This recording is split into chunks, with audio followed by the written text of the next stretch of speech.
I'm Garrick Francis. This is the Inheritance to Income podcast, where we help families, founders, and leaders develop people and systems, not just assets, for what comes next. Because what you build is not a legacy when people aren't prepared to carry it.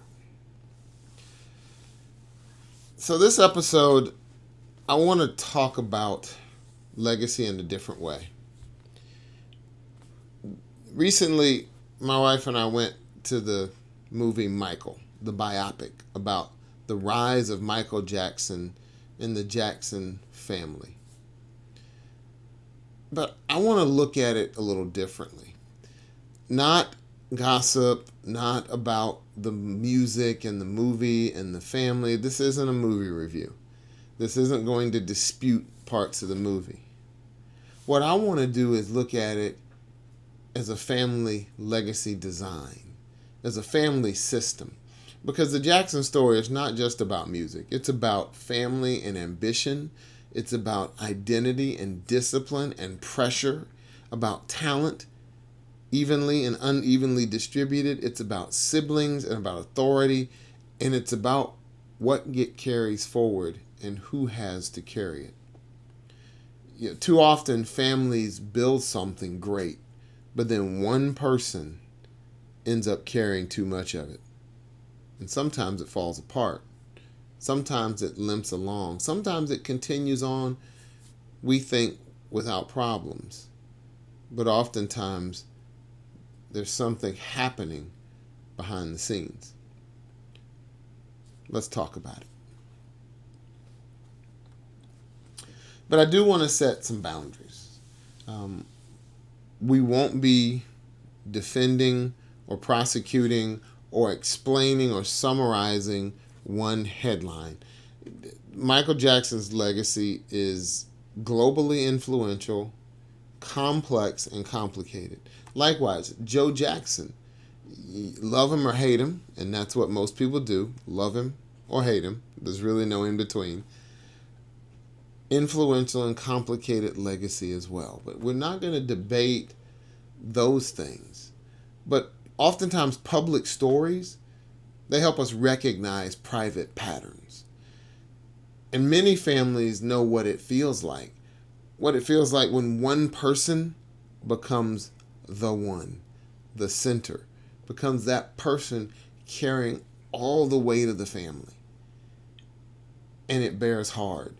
And so we're going to talk a little bit about that. So I'm here to ask what families, founders, leaders, legacy builders can learn from a family system that produced extraordinary impact and extraordinary pressure. And so if we think about the family system, the Jackson family system, if you want to call it that, it really wasn't just about the songs.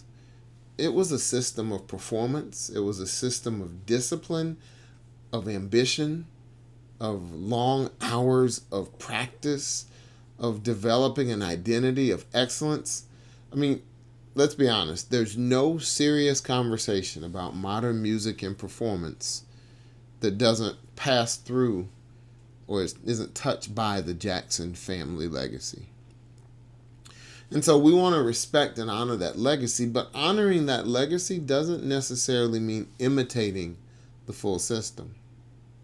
Because legacy design asks, what did it require to build that type of a system? What did the success cost? Who carried it? Who had a voice? Who didn't? Who was protected? Who was prepared? Who was pressured? Who was compared to who? And who became the one person, the center, the core, who everything rested on? And was that healthy? Because family legacy is not just what a family leaves. It's kind of what a family forms. It's what they become. It's what they do. And so we want to explore those things a little bit more. So when we think about the characters in the story, if you will, Joe Jackson was the strong center. he was the person who saw the talent. He organized the initial system. He saw the ability. He saw the opportunity.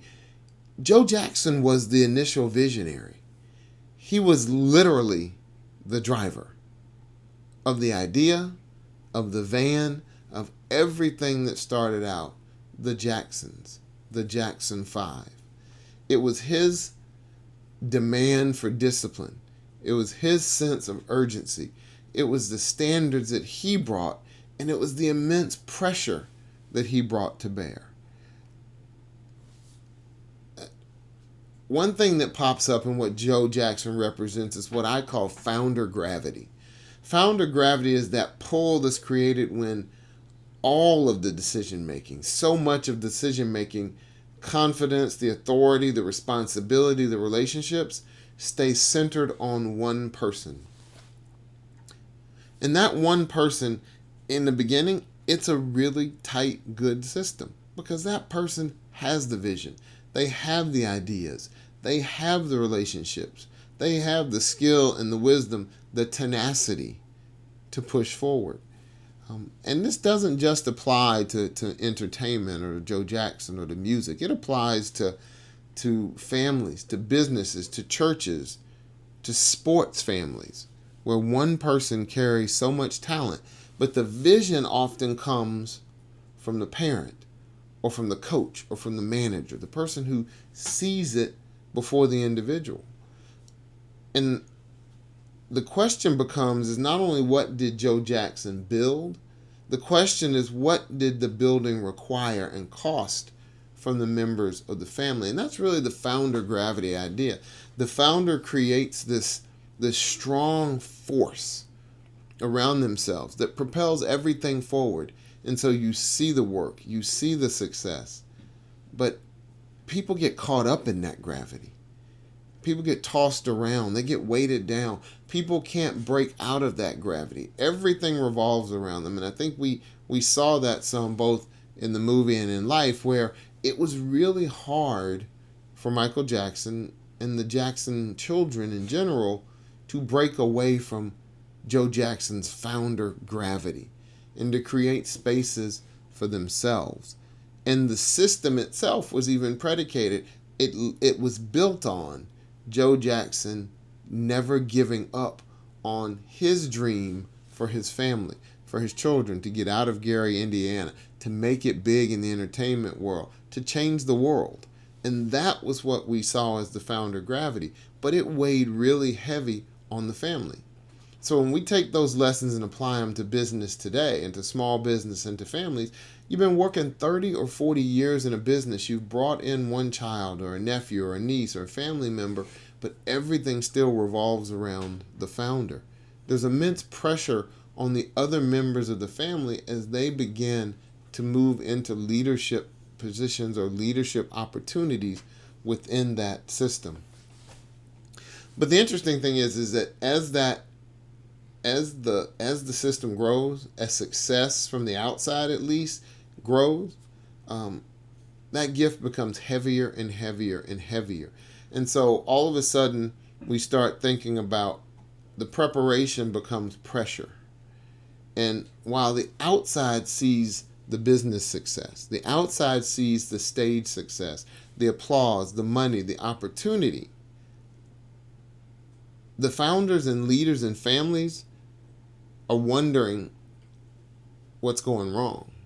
And that's why I think really the questions that we have to start asking in our businesses, in our churches, in our families is, was there room for the child to be a child? Was there an opportunity for rest? What were the fears and worries? Was there another pathway? Were the family members and children and other people in the organization ever able to say no? Were they ever able to innovate, to create, to build on their own? Or was it all resting on the one person? It happens in business, happens in entertainment, it happens in caregiving, it happens in sports and ministry and high-performing families. Preparation gives children tools, but pressure can turn the children into the instrument. where they're the ones being used for the success, for the opportunity. And so when we're building up, we have to really think about it. The gift is not more important. Well, I'll change that around. Is the gift more important than the person carrying it? Are their identities so intertwined that we can't really separate those two things? And so that's when that drive really becomes pressure, and we see it play out in so many different ways in family businesses. Family businesses that are meant to move on to the next generation, and one person is anointed as the next leader, or one person is seen as the heir apparent, but there are others involved. And we'll talk a little bit more about that in a little bit. But I want to just say here, if this conversation is already making you think of someone in your family, not just the movie, in your business, in your church, or your leadership circle, please share it with them. Also, love for you to hit the like button, the subscribe button. Give us a thumbs up. These conversations, as we share them, we talk differently about legacy and responsibility and what gets carried forward. So if it will help somebody in your orbit, please share it with them. Now, as we move forward, I also want to take a quick pause to thank our sponsor, Readiness Francis Studios. This episode is brought to you by Readiness Francis Studios, photography, videography, and editing, because preserving something for the future, creating something for today, legacy is held in stories, images, voices, moments, memories, and that's what Readiness Francis Studios is all about. So please check out the information in the show notes, because legacy isn't only held in documents, it's held in the stories we preserve. Now, back to our conversation. Now that we've identified founder gravity, and you may be able to see it some places in your business, or you may be able to see it some places in your organization or a family member, when founder gravity starts consuming the entire system, it starts to blend into something else that might be titled black hole leadership. And black hole leadership is when that one person's gravity becomes so strong and everything starts to just bend to their will and to be sucked in to them. And we won't go deep into it here. We might do a whole show on we'll talk later about doing a whole show on black hole leadership. But what happens is that in the beginning, founder gravity organizes chaos and produces results. But unchecked, it really starts to consume all the oxygen in the room. It shrinks other people's voices. It creates silos and walls between people. It really becomes a separation that feels like betrayal. And success in that type of system becomes the proof, right, that no one should actually question the system.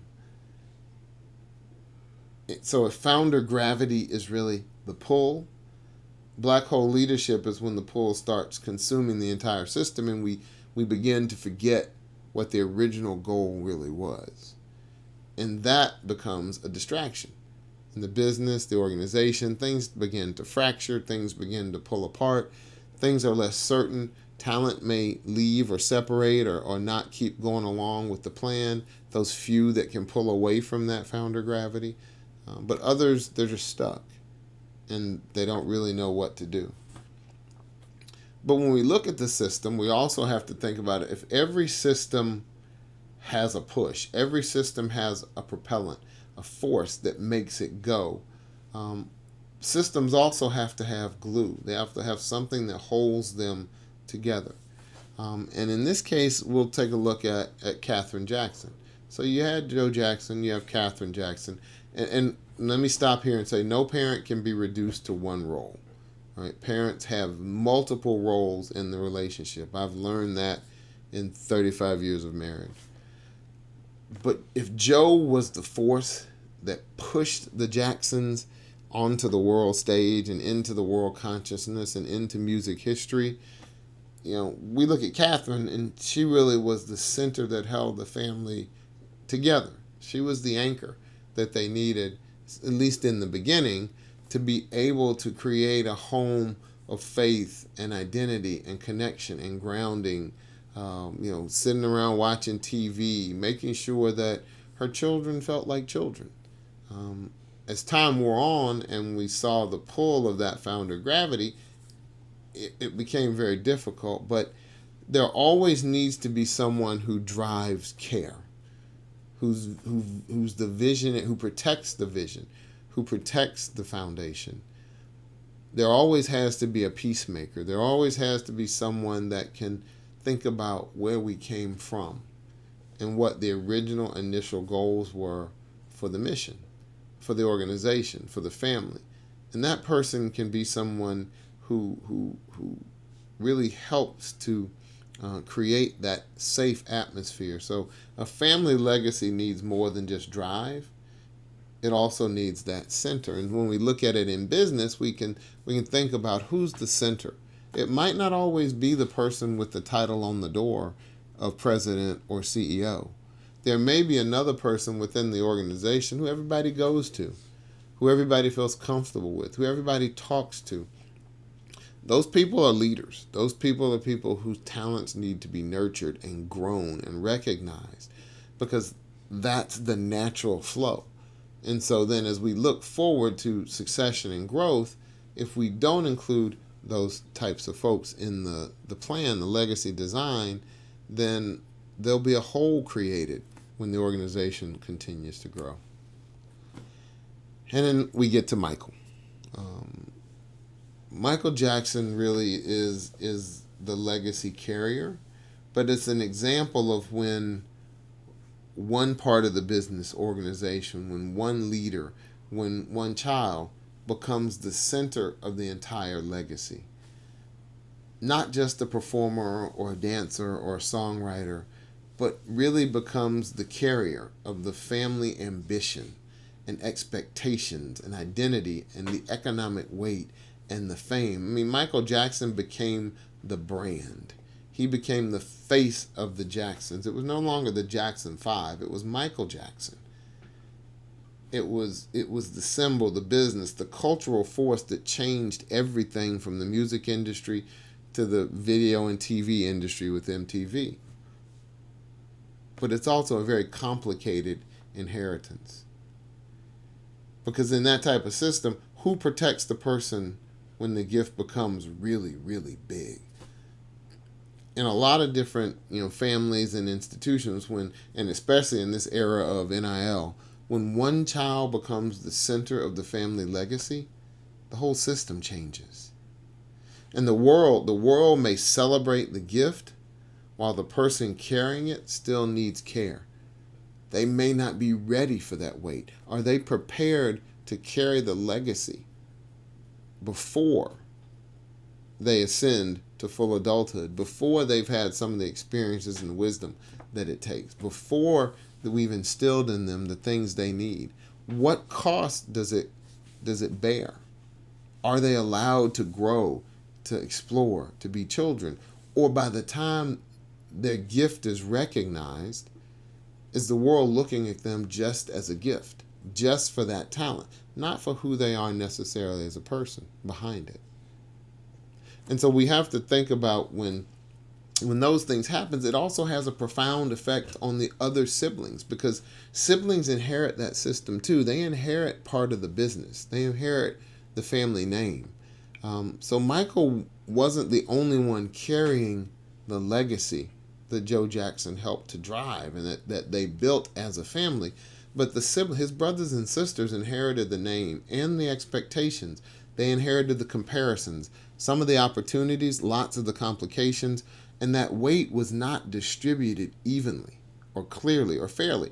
And it may never be distributed evenly, but there is clarity behind it. There is a sense of fairness of how, and the children and the other members of the family and the business began asking, where do I fit in? What's my place in this family and in this legacy, in this business? How are my talents that helped us get here, how are they being appreciated?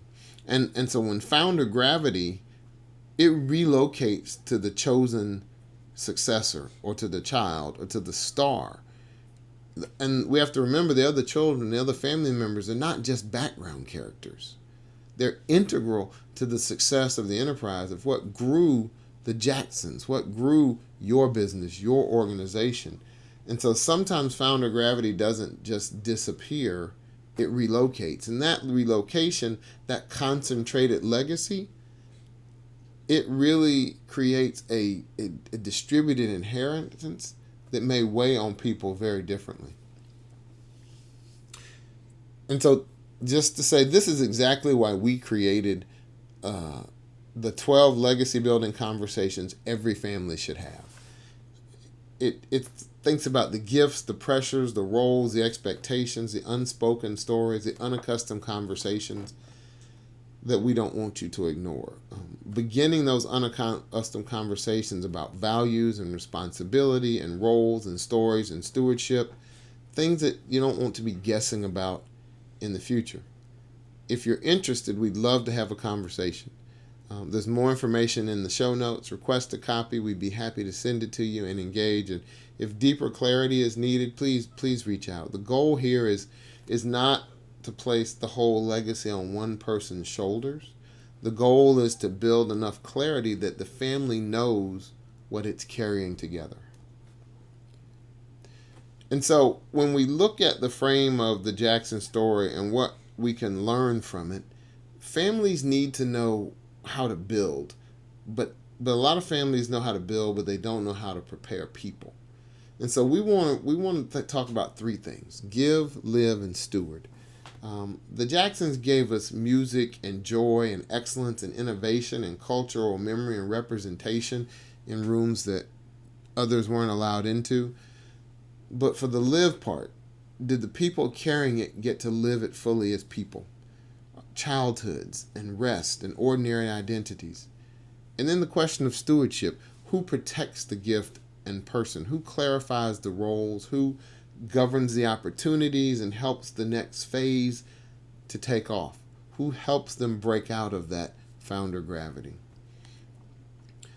A legacy given to the world still has to be carried by people.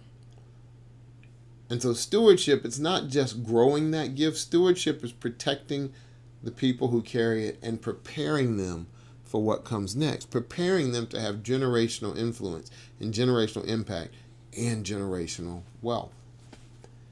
And so that's why I always say inheritance has to come with instruction. Because if inheritance has no instructions, people carry it by guessing. And that inheritance isn't always about money. It's talent and attention, the name, the pressure, those comparisons, that responsibility. And that guessing creates pressures and resentment and confusion in the family. It can create division that'll split an organization, a company, or a family apart for years. What do you know that has been split because there was no clarity? There's a friend of mine has a saying, said his father told him that, and we've all heard some variation, that youth is wasted on the young. But I go a step further and I say youth is wasted on the young, but wisdom should never die with the old. Because that wisdom becomes the instruction, the conversation, the protection, the clarity that generations need to develop generational readiness, to take the next step into that next generation. And that inheritance has to come with instructions, especially when it's in its talent or intention and the pressures and the family dream. Today it's in content. And so we have to think about, what are we teaching and how are we helping to prepare the people to move forward and to enhance and grow and build upon the legacy that we've been creating. So let me give you 5 signs that I think was emblematic in the movie, and 5 signs that you might be able to look out for. The first one is, one person's dream becomes everybody's assignment. When one person's idea becomes everyone's assignment, you may be floating into that founder gravity area where people are no longer able to innovate and to take off in flight and to grow and become the person, the leader that they're destined to be. you may be capping their ability to grow. Number 2 is when the gift is protected more than the person. When there's more focus on the actual business than the people.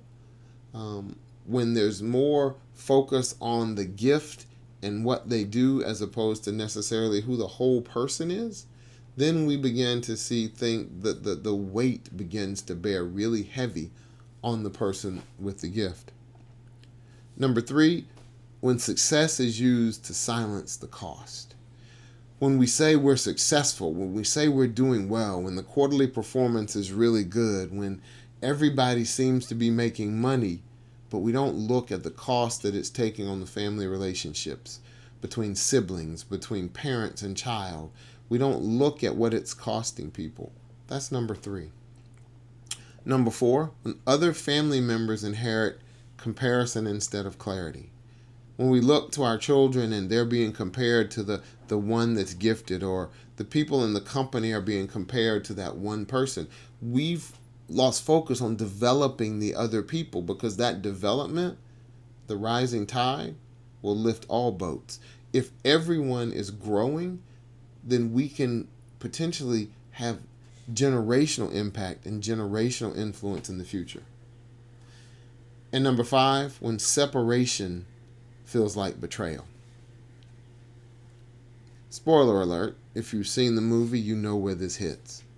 When the children separate, when Michael decides to step away, it feels like betrayal to Joe. It doesn't necessarily show what it feels like to the brothers and the sisters, but to Joe, it feels like betrayal. And to the center, Katherine, she calls him on it. And so we have to understand, when separation feels like betrayal, then maybe we have protected the gift more than the person. If you see any of these 5 signs, it's time to take a look at what that legacy design really is. And so my main question becomes, what is your family built that one person is overburdened by, that they're carrying too much of? Is it the name? Is it the reputation? Is it the properties? Is it the dream that was birthed long ago but doesn't include their dream? Is it a role that they've been given that may not quite suit their talents? Are they weighted down with the care of a parent and not the full support of the family? Do they have emotional weight? Is there responsibility that no one wants to talk about? Is it geographic because they're there? These are all things that in the family and in family businesses that founders and families have to really deal with. And these aren't small questions. This is a legacy question. It's a legacy design question. And so when we look back at the movie and the biopic and we say, what public lesson did we learn that we can apply? It's that the Jackson family gave the world something extraordinary. But legacy is not just about greatness. It's stewarding greatness. It's how we handle it for the next generation, for generational readiness, for generational handoff. We don't want to fear greatness. We want to steward it. We want to be able to give to next generations. We want to be able to live a real life that is full of purpose and meaning and true engagement. And we want to be able to steward it for the next generation. We want to be able to start these unaccustomed conversations while we're building, not after we've already gotten to the pinnacle and we look back and we see that people are weighted down unevenly. So, if something in this episode or something in this evaluation, this comparison, this reflection over what we can learn from the Jackson family system has hit home, please reach out, start a conversation, leave a comment, DM us, let us know. We'd love to further this conversation. And I'll leave you with this, that greatness without clarity becomes pressure. And pressure that is never named can become inheritance. But that inheritance is default. And that inheritance weighs down generational impact and generational influence and inhibits generational wealth. Because inheritance may begin by default, but legacy requires design. I want to thank you for the time that you've granted me. I don't take it lightly. God bless.